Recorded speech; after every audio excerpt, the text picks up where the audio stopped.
Good morning.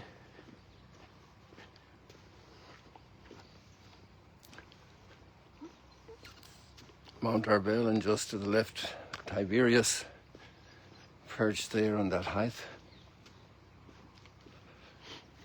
Our neighbours have cut down all these bushes.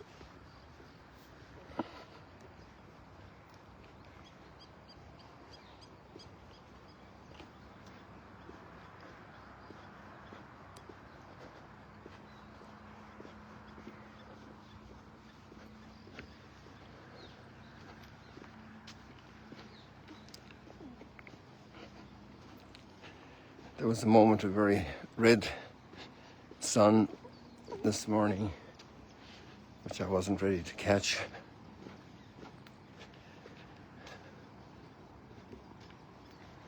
That's a nice reflection there in the water.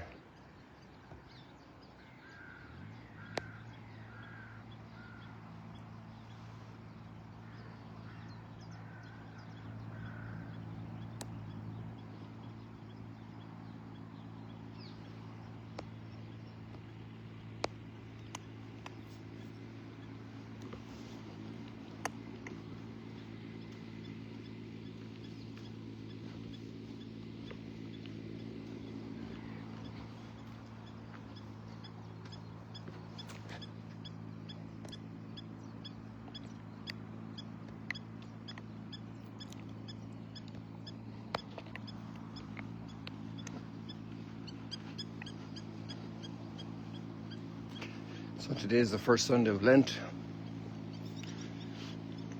and our readings bring us from the very beginning of human history into our own lives, from Adam and Eve and their acquiescence to temptation, to all our ruin, the ruin of us all.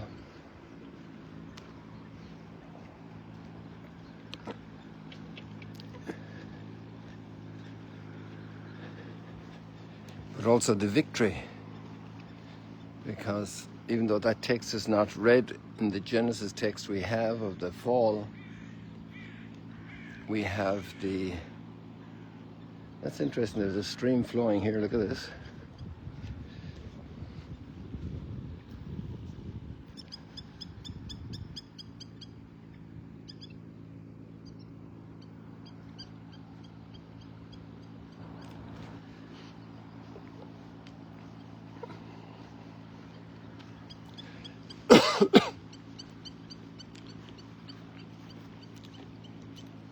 A victory has been won, as we see in the gospel account of Jesus in his temptations near Jericho, across from the baptismal site on the Jordan. After baptism, he was led into the desert to be tempted, to be tested. I remember when the carpenters at home would make the hurley sticks for the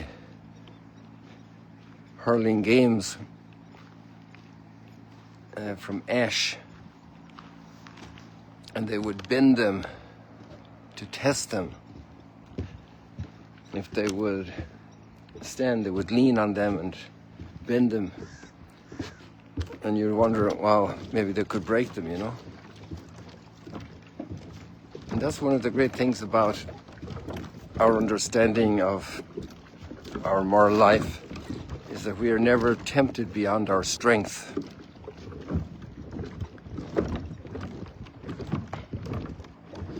That's a great comfort. Comfort means, there are two words in comfort, right? Com and fortitude. To comfort is to be strengthened, to be consoled. Because when we are broken, we are so weak. And we are comforted, we are given a strength through the compassion of others, through an encouragement through a sharing in our difficulty.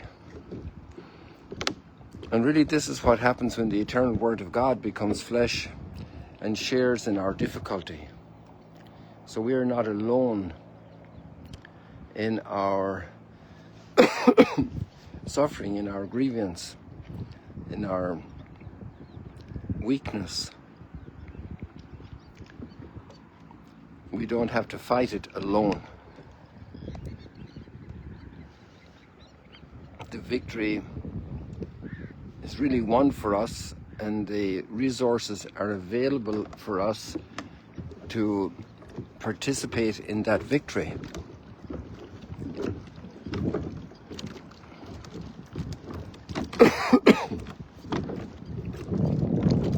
This is a marvelous consolation, a marvelous strengthening of our flagging will, our wavering indecision, sometimes our sense of weakness and of discouragement. I can't win, I can't accomplish. And in fact, it's very interesting that that particular temptation, that particular sense of impotence and inability has the exact same root as following the temptation itself. Isn't that amazing? Because when we give in to temptation, we are not accepting the better road to take with God's grace. We're deciding for ourselves. We figure we can take this risk, we can handle it, we can do it.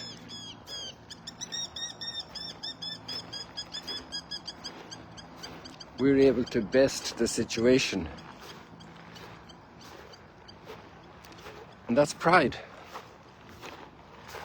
We can go against God's will and still sustain ourselves.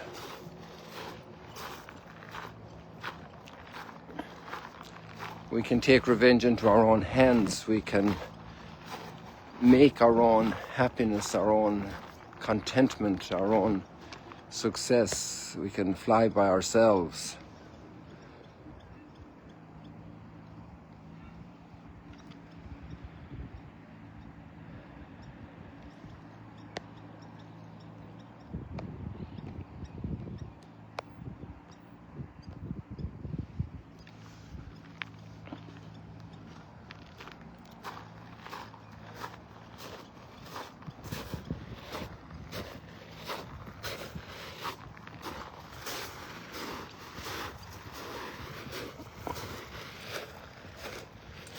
We are presumptuous. We think we can handle it.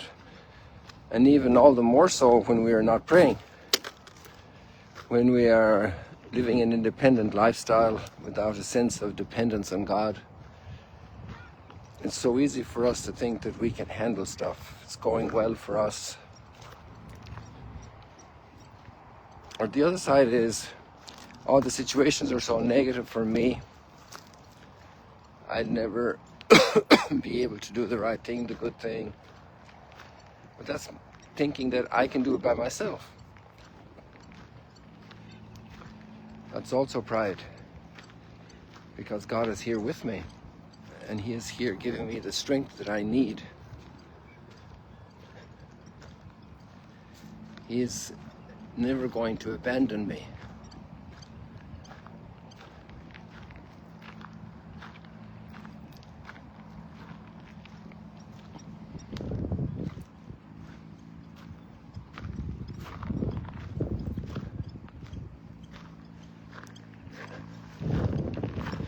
I should not fear.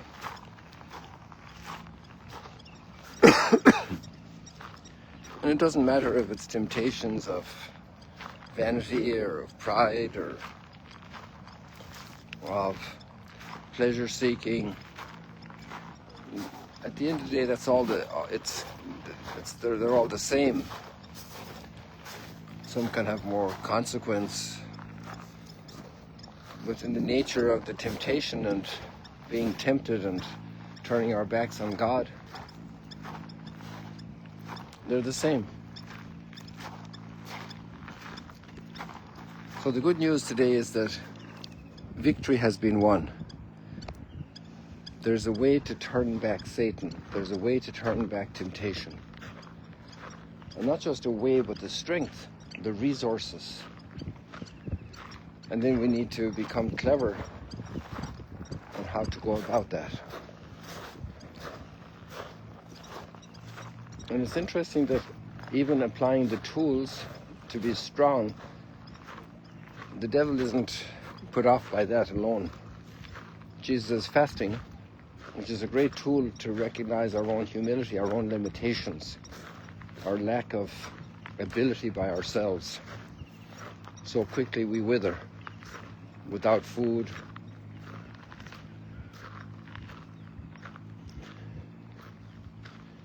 in self-denial. We experience that we don't make ourselves, we don't run ourselves, we're completely dependent on so many resources from outside, and primarily from God. But practicing prayer then keeps that in mind, because we are sensitive to God's presence, we are thankful for His presence. We want to love Him with all our heart and all our soul and all our strength. So we're well trained. Our mind is in the right place.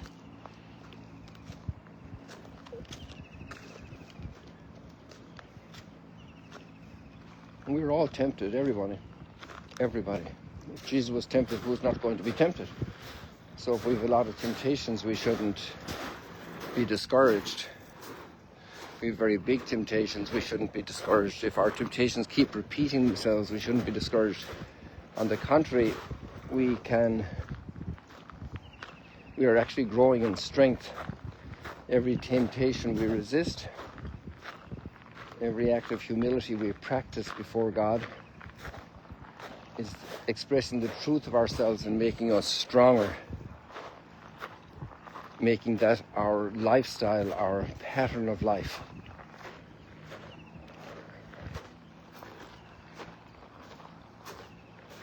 What a blessing. In that sense, then temptations actually are just like a gym for athletes doing all the exercises. So we can have a very positive attitude, which is a very good thing as we are tempted, because we don't have to give in. We can win. We are called to be winners.